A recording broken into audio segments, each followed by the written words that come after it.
업자가 아닙니다. 정보를 신속하고 정확하게 정보를 전달하면서 객관성 무주택자들은 서두르지 마세요. 기회가 분명히 옵니다. 그 기회는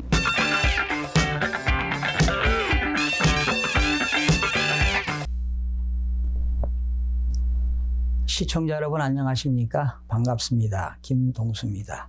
자, 이 시간 주제는요, 집주인이, 즉 임대인이 되겠죠.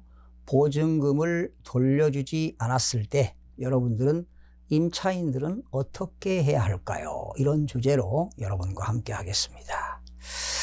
여러분, 지난 시간에도 임대차 계약할 때 주의사항을 방송을 한 적이 있는데요. 원래 주택임대차보호법에는 제4조에는 임대차 기간이라는 게 나옵니다. 그러니까 임대인과 임차인 간의 그런 계약 기간이 나오는데, 임대인과 임차인 간의 기간을 정하지 아니하거나 또 2년 미만으로 정한 임대차는 그 기간을 2년으로 본다, 이렇게 법으로 정해졌습니다. 다만 임차인은 2년 미만으로 정한 경우가 있다면 그 기간이 유효함을 주장할 수 있습니다. 만약에 임차인이 나는 1년 6개월만 살겠다라고 계약을 했다면 2년이라 하더라도 1년 6개월을 주장할 수 있습니다. 또한 임대차 기간이 끝난 경우에도 임차인이 임대인으로부터 보증금을 돌려받지 못하게 되면은 임대차 계약 관계는 지속되는 것으로 봅니다. 그러니까 계약 기간이 끝나서도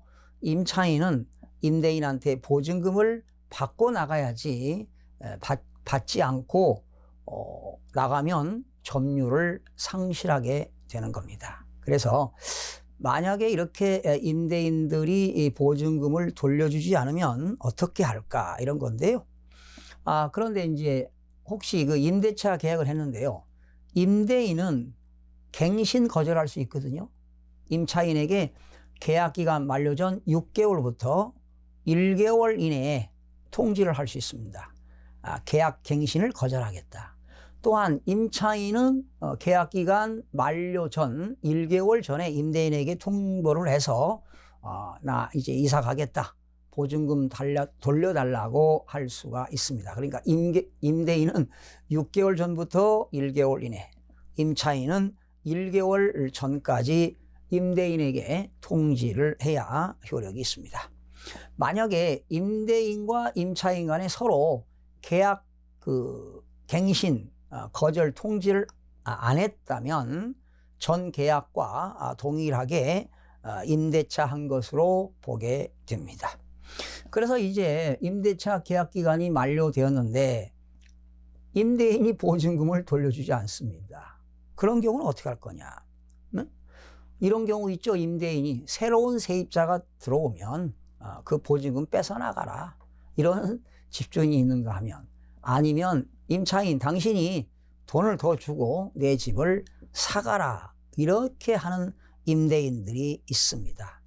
주로 이런 사람들은요, 전세를 끼고 투자한 갭 투자들의 여파로 인해서 이런 일들이 벌어지는 겁니다. 그러니까 전세를 끼고 투자한 갭 투자들이 집값이 올라가면 갭 투자로 돈을 버는데 떨어지면 보증금 반환을 못하는 이런 실정에 있다는 겁니다.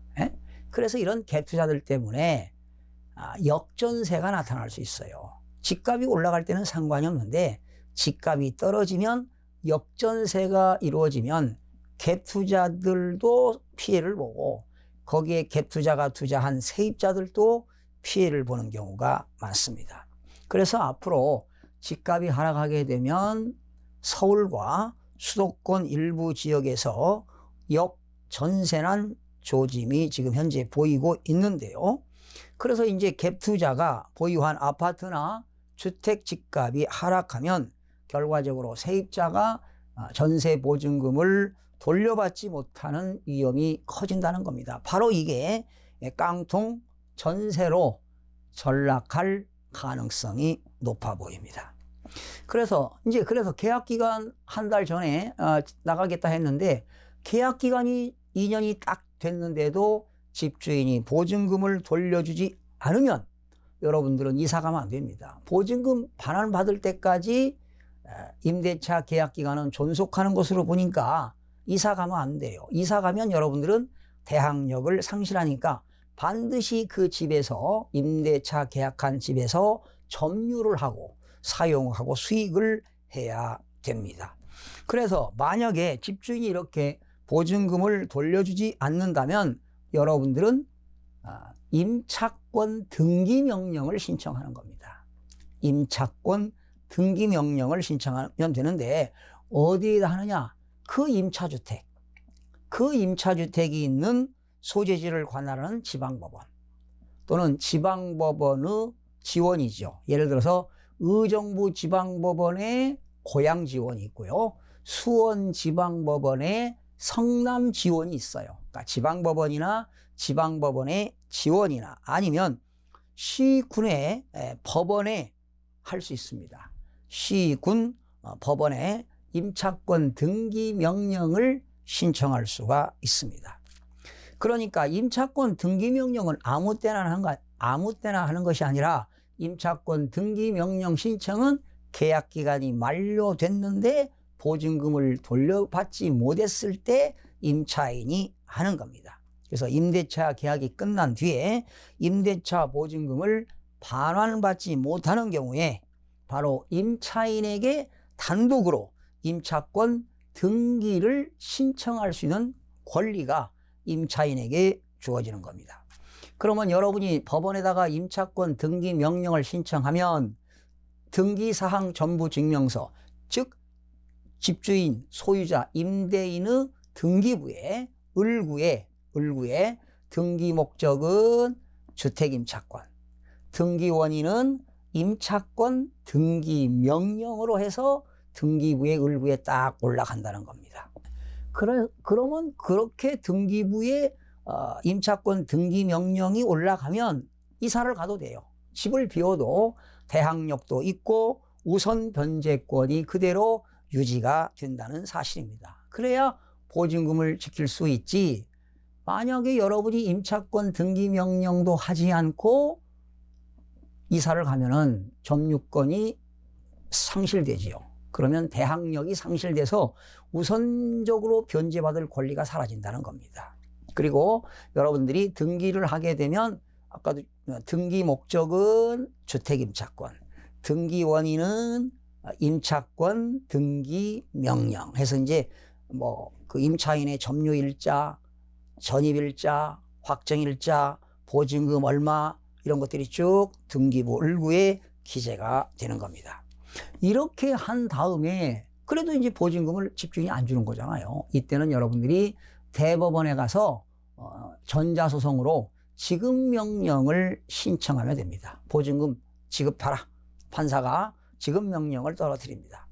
이렇게 지급명령을 신청하게 되면 법원에서는 집주인에게 관련 서류를 등기로 특별송달로 보냅니다. 그런데 이제 집주인이 그런 그 서류를 받은 뒤에 14일 이내에 이의 신청을 제기를 할 수가 있습니다. 만약에 이의 신청을 하지 않았다면 여러분들은 그 지급명령을 가지고 그 부동산 갑부에 가압류할 수도 있고 지급명령을 가지고 법원에다가 강제 집행, 강제경매를 신청할 수가 있습니다. 강제경매 신청서를 해서 경매로 법원에다가 강제경매를 신청이 가능합니다. 만약에 집주인이 2주 이내, 14일 이내에 법원에다가 이의신청을 제기했다면 여러분들은 어떻게 하느냐? 전세보증금 반환 청구 소송을 할 수밖에 없습니다. 그래서 이렇게 또 소송까지 가게 되면 시간이 걸리고 여러 가지 그 임대인과 임차인 간에 서로 불이익도 있고요. 또 시간적인 것, 경제적인 낭비가 있기 때문에 여러분들이 임대차 계약을 할 때 그 집주인의 그 집이 시세, 아파트나 주택이 시세가 얼마인가, 은행에서 근저당이 얼마 설정되어 있는가, 내가 이 집을 전세로 들어가도 나중에 전세 보증금을 반환받을 수 있을까? 이런 것들을 철저하게 분석을 해야 되지요. 권리 분석을 해야 됩니다. 여러분, 권리 분석에는 법률적 분석도 있고 법률적 검토, 행정적 검토, 또 경제적 그런 검토를 하신 이후에 임대차 계약을 해야 여러분들이 안전하게 보증금, 임차 보증금을 지킬 수가 있습니다. 그래서 오늘 핵심은 집주인이 보증금을 돌려주지 않으면 이사를 가면 안 된다는 거지요. 반드시 계약 기간 내에 안 주면 바로 법원에다가 물권 소재지 관할 지방법원에다가 임차권 등기 명령을 신청해서 등기부에 올라간 이후에 이사 가라. 그러면 대항력은 유지된다. 그리고 대법원에다가 지급 명령을 신청해서 나중에 그래도 못 받으면 여러분들은 강제 경매를 신청해서 임차보증금을 반환받을 수밖에 없습니다. 그러니까 이런 일을 당하면 안 되겠고요. 처음부터 임대차 계약을 할 때 꼼꼼하게 여러분들이 검토를 해서 안전하게 내 재산을 지킬 수가 있다는 내용에 대해서 여러분과 함께 해봤습니다. 시청해 주신 여러분 고맙습니다. 다음 시간에 찾아뵙겠습니다.